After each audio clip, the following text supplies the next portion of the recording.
सत्संग जी बड़े प्यार और सत्कार से कहना जी धन निरंकार जी। सत्संग जी दास आशा करता है कि आप जिस भी संत महापुरुष समय के रबर सदगुरु माता जी के असीम कृपा से रहमत से आशीर्वाद से बहुत ही अच्छे होंगे, बहुत ही कुशल होंगे, स्वस्थ होंगे, तंदुरुस्त होंगे। आओ सत्संग जी हम सभी मिलकर इस परम सत्ता का, इस परम पिता परमात्मा का, इस निर्गुण निरंकार दातार का गुणगान करें। क्योंकि सत्संग जी हम सभी गुणगान करने के लिए इस धरा धाम पर आए हैं। हम सभी सत्संग जी इस मालिक को जानने के लिए ही इस धरा धाम पर आए हैं। इस मालिक की पहचान कर इसकी भक्ति करने के लिए ही सत्संग जी हम इस धरा धाम पर आए हैं। लेकिन आज अफसोस की बात है सत्संग जी, आज इस संसार में सत्संग जी हम जिस काम को आए थे वो काम नहीं हो पा रहा है, वो काम हमसे नहीं हो पा रहा है। संत कबीरदास जी महाराज जी बड़े सुंदर भाव से लिखे हैं, कहते हैं कि रात गवाए सोकर दिवस गवायो खाए, हीरा जन्म अमोलक था कौड़ी बदले जाए।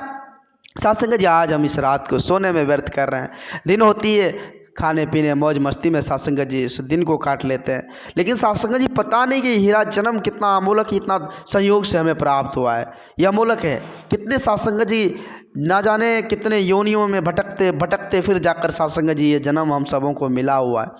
क्यों? क्योंकि सत्संग जी इस परम सत्ता को जानने के लिए, इनसे ऊपर का दर्जा प्राप्त करने, शरीर से भी ऊपर का दर्जा प्राप्त करने के लिए सत्संग जी हम सबों को ये संयोग प्राप्त हुआ। लेकिन हम सत्संग जी सोने में खाने में सत्संग जी हम व्यर्थ कर रहे हैं, इस समय को व्यर्थ कर रहे हैं। और सत्संग जी हम समझने की कोशिश करें, अंतकाल पछतावा, उसके अलावा और कुछ नहीं, उसके अलावा और कुछ नहीं।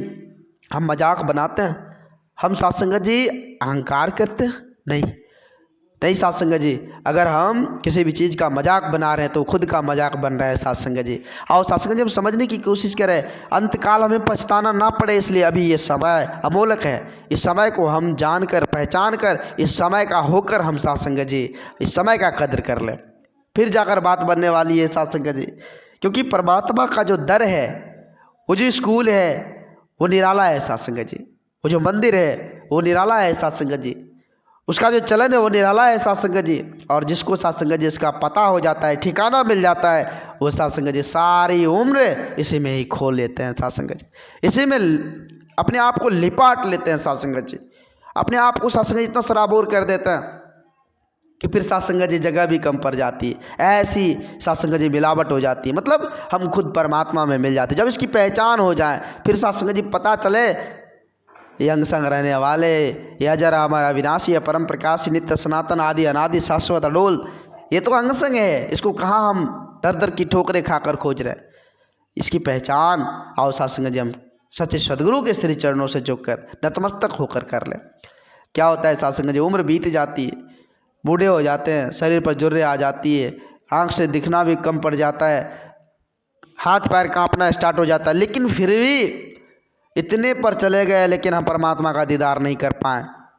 तो एक सत्संग जी अपने लिए एक कहा जाए कि ये फिर जाकर सत्संग जी क्या होता है, जब हम इस शरीर को छोड़कर चले जाते हैं तो फिर किस योनि में हमें जाना पड़ता है। क्योंकि सत्संग जी हमें मुक्ति नहीं मिली, हमने इस परमात्मा को नहीं जाना।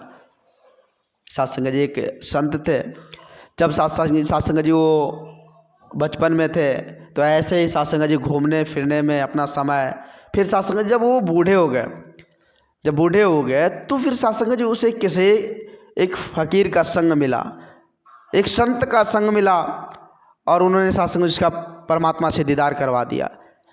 जब दीदार हुआ तो उन्होंने कहा कि तेरे मकतब का निराला दस्तूर है मोमिन। जब सत्संग जी से ज्ञान हुआ तो उन्होंने कहा कि तेरे मकतब का निराला दस्तूर है मोमिन, उसको छुट्टी ना मिली जिसे सबक याद हुआ। फिर सत्संग जी जब इसकी सबक याद हो जाए, इसमें मिल जाए, घुल जाए, तो फिर सत्संग जी सारी उम्र भी कट जाती है इसी में, फिर जन्म हो जाता है, नया जन्म, फिर नया जन्म हो जाता है सत्संग जी। तो आओ सत्संग जी हम सतगुरु के सत्संग जी जब तक श्री चरणों से नहीं जुड़ेंगे, जब तक हमें संत महात्माओं का संग नहीं मिलेगा, तब तक बात बनने वाली नहीं है। नहीं तो सत्संग जी ऐसे ही जो सत्संग जी सांसारिक ऐसे ही सासंग जी आज ये भौतिकवादी में हम उलझ कर अपने आप को बर्बाद करते चले रहे हैं। इसी तरह हमारा समय बीत जाएगा, फिर सासंग जी पछतावा पछतावा पछतावा, उसके अलावा हमारे पास कुछ नहीं होगा। इसलिए ये वेला, ये समय आज मिला है, ये अमूलक जन्म, कबीरदास जी महाराज जी ने कहा है कि यह हीरा जन्म है, इस जन्म की महत्ता को समझ जाओ। ये हीरा अमूलक जन्म क्यों बताया गया है सासंग जी, विचार करना होगा।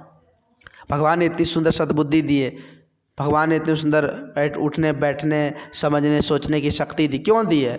इस परमपिता परमात्मा को भजने के लिए, इस हरि को जानने के लिए। कहते आए थे हरि भजन को, उठने लगे कपास। हम हरि भजने को आए थे, लेकिन आज सासंग जी आज ये संसारिक में पढ़कर, मोह माया में पढ़कर हम इस हरि को ही भूलते चले जा रहे हैं। आज हम इंसानों के लिए विडम्बना है, हम इंसानों के लिए अफसोस की बात है कि इतनी सुंदर समझ लेते हुए हम परमात्मा को नहीं जान पा रहे हैं, हम भटक रहे हैं। नहीं सासंगत जी, हमें अब नहीं भटकना है, क्योंकि आज हम प्रण ले कि सच्चे सदगुरु के श्री चरणों से झुककर नतमस्तक होकर इस परम पिता परमात्मा को जानकर इसका होकर हम हर काम को करें। क्योंकि सासंगत जी, हम जब ऐसा मनभाव लेकर चलेंगे, राजी उसी में जिसमें तेरी रजा है, ऐसा मनभाव जब बन जाएगा सासंगत जी, तो फिर सासंगत जी जीवन का कल्याण निश्चित है, निश्चित है।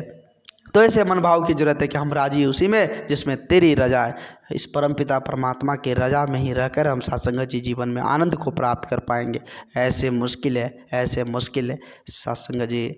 दास अधिक शब्दों का सहारा नहीं लेगा, दास माफ़ी चाहेगा।